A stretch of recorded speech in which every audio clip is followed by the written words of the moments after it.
E o governador do Rio Grande do Sul, Eduardo Leite, também participou, né, de um destes painéis. Ele falou sobre a necessidade de se fazer uma reforma administrativa para que o governo consiga ter, então, equilíbrio nas contas. Só que, no entanto, Eduardo Leite se mostrou muito cético de que a reforma administrativa possa, de fato, vir a acontecer no governo do presidente Lula. Vamos ouvir.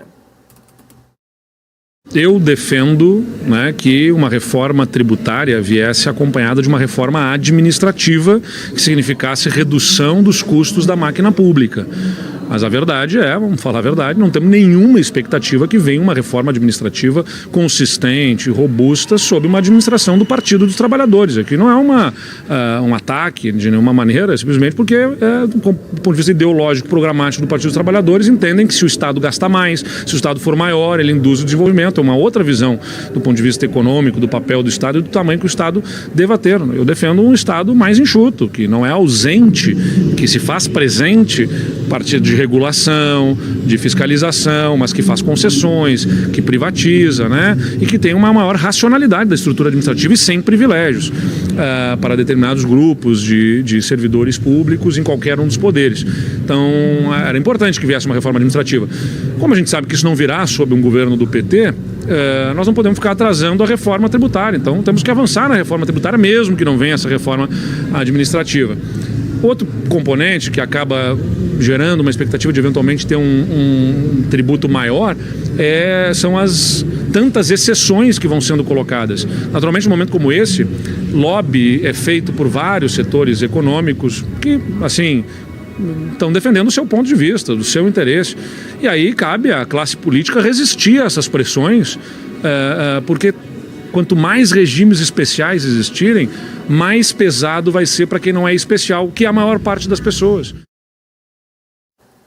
Um dos pontos aí, né, apresentados, inclusive, defendidos aí por Eduardo Leite, que participou deste painel, de um dos painéis dentro da Expert. Inclusive, Felipe, tive a oportunidade, né, de assistir os painéis e acompanhar a coletiva ali de imprensa, de ouvir as respostas ali do governador, né, dos governadores. O único que não acabou trazendo ali, dando uma coletiva depois, foi o Tarcísio, que também participou do painel, mas Eduardo Leite, que acabou falando ali, respondendo inclusive essa pergunta do Gabriel Monteiro, né, em relação à reforma tributária. Um ponto importante que ele bateu ali, né, na tecla, que foi o seguinte: tão importante quanto se fazer novas reformas é não retroceder nas que já foram aprovadas, né? Ele bateu muito ali na crítica em possibilidades, como a questão, num dos pontos que ele criticou muito foi a volta do imposto sindical, né, tomando ali um ponto de tomar muito cuidado em não retroceder o que já foi conquistado, de fato, as reformas conquistadas aqui no Brasil, e a reforma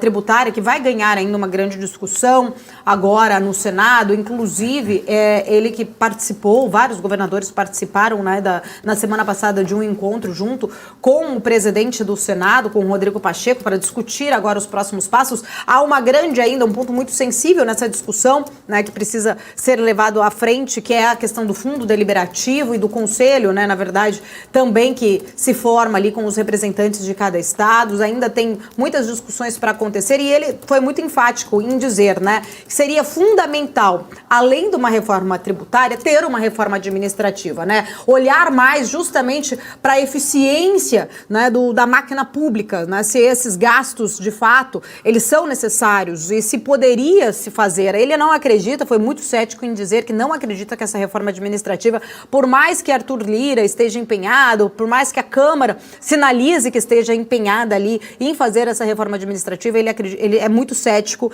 em falar que não acredita que realmente num governo petista essa reforma venha acontecer, porque o governo não quer, de fato, cortar ali na carne algum tipo de gasto.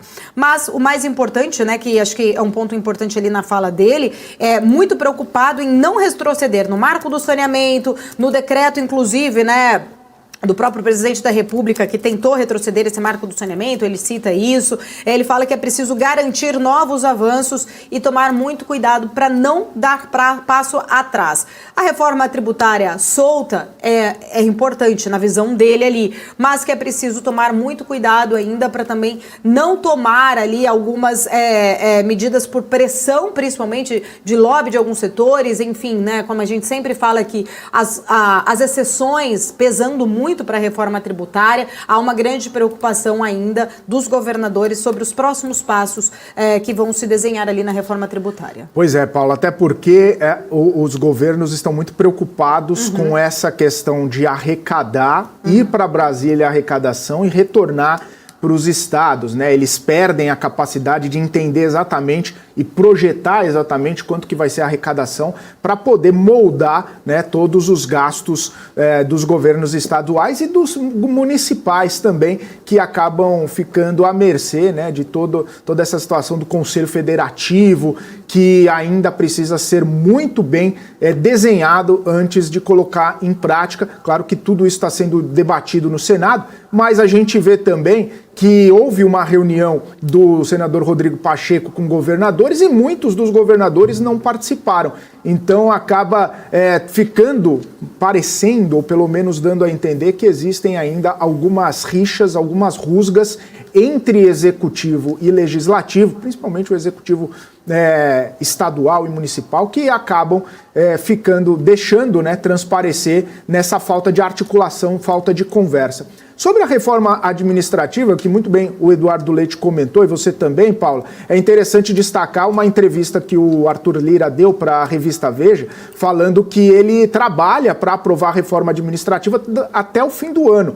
Até o fim agora de 2023, seria um compromisso do Arthur Lira colocar em votação e passar essa reforma administrativa. Você muito bem pontuou, o governo federal parece que não tem esse interesse, não tem essa vontade política de estimular a reforma administrativa, até mesmo acaba trabalhando nos bastidores para que ela efetivamente não avance, porque seria cortar na própria carne, mas o Arthur Lira deixa muito claro, né? Não é a primeira vez que ele fala isso, ele fala que quer estimular a reforma administrativa para também ajudar o governo a equilibrar seus gastos por meio, a equilibrar as contas por meio dos gastos, por meio das despesas, cortando despesas. Claro que se a reforma administrativa for aprovada, for colocada na Câmara dos Deputados e aprovada ainda nesse ano, não deve ser colocado em prática já no ano que vem, deve ter ainda a promulgação, deve ter um impacto a ser sentido ao longo dos próximos anos,